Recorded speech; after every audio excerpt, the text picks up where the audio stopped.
ओम शांति। जीवन को पलटाने वाली अद्भुत जीवन कहानी के अंतर्गत आज हम सुनेंगे बचपन में भी दिव्य साक्षात्कार। छोटी आयु के बच्चों को और बच्चियों को भी साक्षात्कार होते थे। इस विषय में ब्रह्मा कुमारी हृदय मोहिनी जी, जो कि वर्तमान समय ईश्वरी विश्वविद्यालय की सह मुख्य प्रशासिका तथा दिल्ली जोन की इंचार्ज हैं और जिन्हें भी अब भी दिव्य साक्षात्कार होते हैं, लिखती हैं। एक दिन की बात है कि ओम बाबा को हमारे लौकिक मित्र संबंधियों ने अपने घर में सत्संग के लिए निमंत्रण देकर बुलाया था। कृपालु बाबा अपने बच्चों के कहने पर आ पधारे। रोज ही सायंकाल जो सत्संग होता था, जहाँ कुछ ज्ञानयुक्त गीत, ओम की ध्वनि और व्याख्यान चलते रहते थे।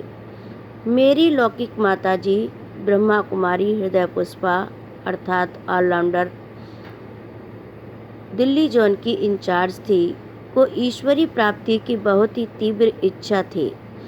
वे प्रतिदिन सत्संग में जाया करती थी। मैं तब लगभग 9 बरस की थी और घूमने फिरने तथा पढ़ने में भी मग्न रहती थी, इसलिए धर्म की बातों की ओर मेरा ध्यान नहीं था। मैं माँ के साथ ही 2-3 बार सत्संग में जाती रही, परंतु वहाँ भी खेल कूद में ही सत्संग का समय व्यतीत कर देती थी। परंतु एक दिन विचित्र सी बात हुई। मैं सत्संग के स्थान पर बैठे बैठे अचानक ही ध्यान अवस्था में चली गई। मेरे आसपास जो माताएं बैठी थी, उन सब ने यह सोचा कि शायद सो रही है, परंतु काफ़ी समय से एक ही आसन पर स्थिर बैठे देख कुछेक का मेरी ओर ध्यान गया। जब मैं ध्यान अवस्था से उतरी, तब ऐसा उन्होंने मुझे बताया। मैं तो इस संसार से परे दूसरे लोक का अनुभव कर रही थी। मैंने क्या देखा कि एक बहुत बड़ा हॉल है, जिसकी सजावट ऐसी सुंदर है कि इस कलयुगी संसार में वैसी मिलना असंभव है। ऐसे सुंदर हॉल में लगभग 10 बरस की आयु वाले सजे सजाए मोहिनी मूरत श्री कृष्ण अपनी उंगली से मुझे इशारा कर रहे थे कि आओ मेरे साथ रास करो। जब मैं ध्यान अवस्था से उतरी और स्वयं को शरीर में महसूस करने लगी, तो मैं अपने आसपास कुछ माताओं को बैठी देखकर घबरा गई और खूब रोने लगी। मैंने सोचा कि पता नहीं मुझे क्या हो गया है, जो ये सब मुझे देख रही हैं। मेरी लौकिक माता और अन्य संबंधियों ने बहुत प्यार से मुझसे पूछा, तुमने क्या देखा? मैंने कभी भी श्री कृष्ण की मूर्ति की ओर विशेष ध्यान नहीं दिया था, अतः मुझे उनके बारे में ये ज्ञान नहीं था कि ये कौन है। अतएव मैं यह वर्णन नहीं कर सकती थी कि किसको देखा। मैंने अनिश्चित सी भाषा में यही कहा कि कोई बहुत सुंदर और बहुत ही सजा हुआ, बहुत ही अच्छा था और मुझे ऐसे ऐसे बुला रहा था। बचपन की अनजान सी अवस्था में मैंने कुछ वर्णन किया। मेरी लौकिक माता गीता पाठी थी। वे समझ गई कि मुझे श्री कृष्ण या किसी देवता का ही साक्षात्कार हुआ है। इसी कारण श्री कृष्ण और श्री राम के चित्र लाकर मुझे दिखाने लगी और पूछने लगी, क्या ये थे? परंतु मेरे लिए कठिनाई यह थी कि चित्रकार इन देवताओं के जो चित्र बनाते हैं, वे कोई वास्तविक चित्र नहीं होते हैं। चित्रकार तो अपना भाव प्रकट करने के लिए जैसा बना देते हैं, वैसा बनाते हैं। उन चित्रकारों ने साक्षात्कार तो किया नहीं होता है, इसलिए वे सच्चा चित्र तो बना नहीं सकते। अब मुझे दिव्य दृष्टि द्वारा वास्तविक रूप का जो साक्षात्कार हुआ था, उसकी तुलना में तो ये चित्र बिल्कुल ही नीरस और कृत्रिम लगते थे। अतः मेरे लिए तो उस दिन ये कहना कठिन था कि यह श्री कृष्ण का चित्र है। हाँ, उसके पोज, उसकी मुरली और वस्त्रों से थोड़ा सा मेल था, इसलिए मैंने कहा कि हाँ, मैंने ऐसा देखा था। परंतु वह इससे बहुत ही सुंदर था और सजा हुआ था, आकर्षण मूर्त भी था। उसकी तुलना में ये चित्र तो कुछ भी नहीं है। इस प्रकार के साक्षात्कार और बहुत से बच्चों को तथा बड़ी आयु वाले लोगों को भी होते थे। आगे सुनेंगे सभी के लिए पितृव्रत प्रेम। इस प्रकार के गीत गाकर सभी गोप गोपियाँ अथवा सत्संगी भाई बहन खुशी में झूमते रहते थे। कई बार जब दादा सत्संग पूरा करके उठते थे तो सभी माताएं बहनें और भाई उठकर दादा के सामने खड़े हो जाते थे। दादा की पवित्र पितृवत दृष्टि सभी आत्माओं पर पड़ती और सभी के प्रति बेटी या बच्ची ये मधुर शब्द निकलते थे।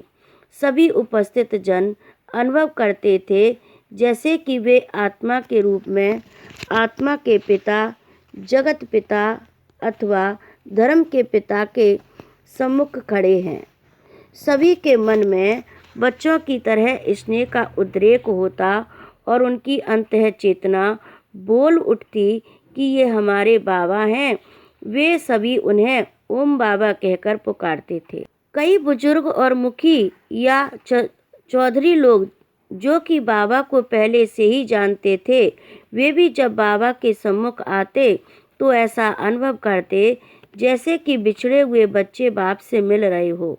कई माताएं बहनें अथवा पुरुष जो पहली बार ही इस सत्संग में आकर सम्मिलित होते, उनकी यद्यपि पहले से ही बाबा से जान पहचान नहीं होती थी, तो वे भी जब बाबा को देखते तो उनकी आंखों से प्रेम के आंसू टपक पड़ते और सहसा उनके मुख से नहीं नहीं जिगर से बाबा बाबा ये प्रेम से भीगे हुए शब्द निकल पड़ते। बाबा कहते, ओ बेटी या ओ बेटा, बाबा तुम्हारे सामने खड़े बोल रहे हैं।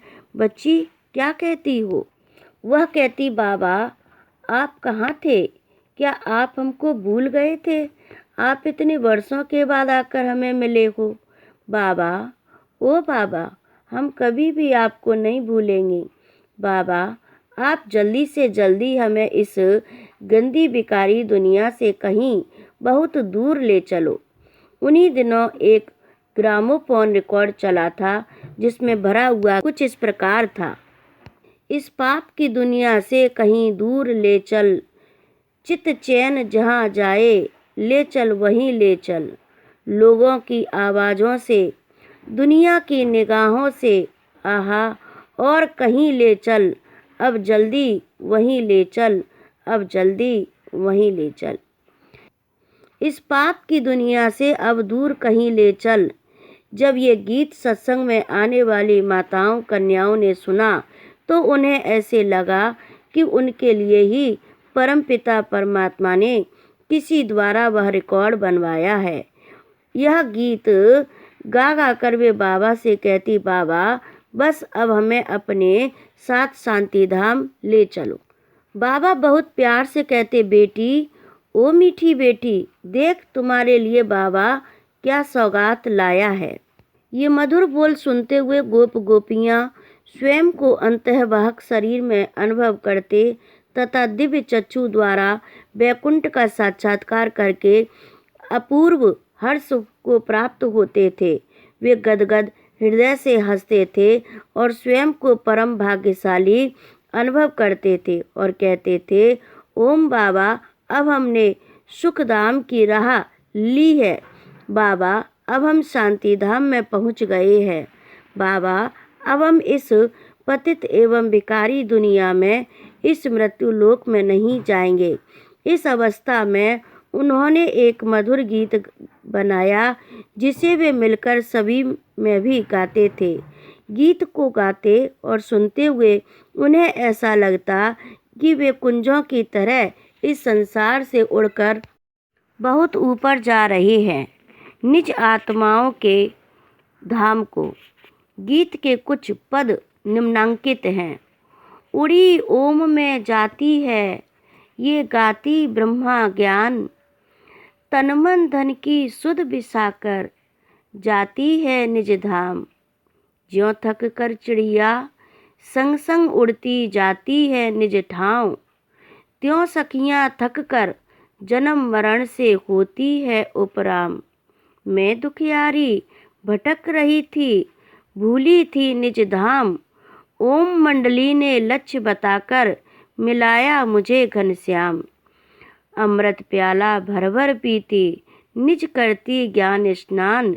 ज्ञान अविनाशी गाते गाते चली जाती सुखधाम। बस इस सुख शांतमय जीवन का अनुभव करते करते वे शरीर की सुध बुध भूल जाती थी। वे सारा दिन एक अलौकिक मस्ती में रहती थी। उनके जीवन में सुख और परिवर्तन देखकर शहर के काफ़ी बुजुर्ग पुरुष भी अपने पुत्रों पुत्रियों आदि के साथ अर्थात समस्त कुटुंबी सत्संग सुनने आते थे। उनमें भाई रीजूमल जी, भाई रतन चंद जी, भाई दयाराम जी और बाद में भाई विश्व किशोर जी भी थे, जो कि हैदराबाद के प्रसिद्ध व्यक्तियों में से थे। और सब परिवार ज्ञान रत्नों की खुशी में और ज्ञानामृत तथा पवित्रता के नशे में उमंग से चल रहे थे। इस सत्संग में आने वाले भाई बहनों ने यह अनुभव युक्त गीत बनाया था और इसे वे सभी मिलकर गाया करते थे। ज्ञान नगर में बिताऊंगी तज के 5 विकार, प्रेम नगर में बिताऊंगी तज के अशुद्ध विचार। ज्योति नगर में बनाऊं घर तज के देह अहंकार। ज्ञान के गहने ज्ञान के भूषण, ज्ञान ही सब श्रृंगार। ज्ञानी माता ज्ञानी पिता, ज्ञानी है कुटुंब परिवार। ज्ञान के संग बिताती हूँ जीवन, योग ही प्राण आधार। अथवा ज्ञान से है जग में आनंद निराला, ज्ञानी को होता है अनुभव सुख का। ज्ञान स्वरूप युगल की रीति है न्यारी, परम पिता है सच्चा सतगुरु, शांति का भंडारी। सखी पियो सदा तुम ज्ञानामृत का प्याला, ज्ञान से है इस जग में आनंद निराला। उस समय सभा की शोभा ऐसी होती थी जैसे कि इंद्र सभा लगी हो अथवा हंसों का झुंड बैठा हो। सभी कन्याएं माताएं जो पहले बहुत ही फैशनेबल थीं, श्रृंगार प्रिय थी, हीरे जवाहरात से सजी रहती थी और अशुद्ध खान पान वाली थी, अब वे इस पवित्र गीता ज्ञान को सुनकर अपने आप ही पवित्रता के रास्ते पर आ रही थीं। बाबा अथवा पिताश्री के जीवन का सभी पर इतना गहरा प्रभाव था कि उनके प्रैक्टिकल जीवन से प्रेरणा लेकर उनमें भी त्याग की भावना आ गई थी। अब उन सबका जीवन सादा, विचार उच्च, बोल मधुर, दृष्टि ज्ञानयुक्त और वृत्ति सात्विक होने लगी थी।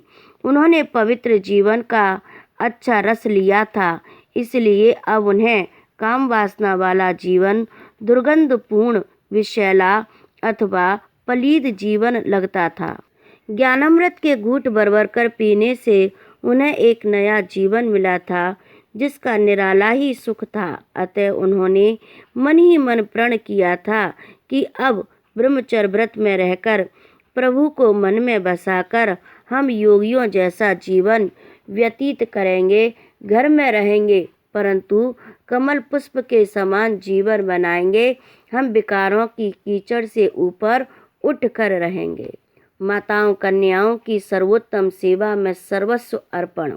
अब बाबा ने जब सत्संग अथवा ईश्वरी ज्ञान की क्लास का ये विकसित रूप देखा और परमपिता की करामात देखी, तो उन्होंने ओम राधे को इस सत्संग तथा ईश्वरी विश्वविद्यालय के लिए अवैतनिक इंचार्ज नियुक्त किया और उनके साथ 8-10 अन्य ज्ञान निष्ठ कन्याओं माताओं की एक कार्यकारिणी समिति या कमेटी अक्टूबर सन 1937 में बनाई गई। बनाकर अपना समस्त धन और अपनी संपत्ति माताओं की उस कमेटी को अर्पित कर दी। इस विषय में बाबा ने दिनांक 17 फरवरी सन 1938 को लिखा है कि मैं अपना सब जर मानी सोना, जेवर, जमीन, मुतहरक और गैर मुतहरक जायदाद माने चल अचल संपत्ति इन माताओं की कमेटी को समर्पित करता हूँ, ताकि यह इस विश्व सेवा अर्थ कार्य में लगाई जावे। अतः अब माताएं ही सारे कार्य को संभालने लगी।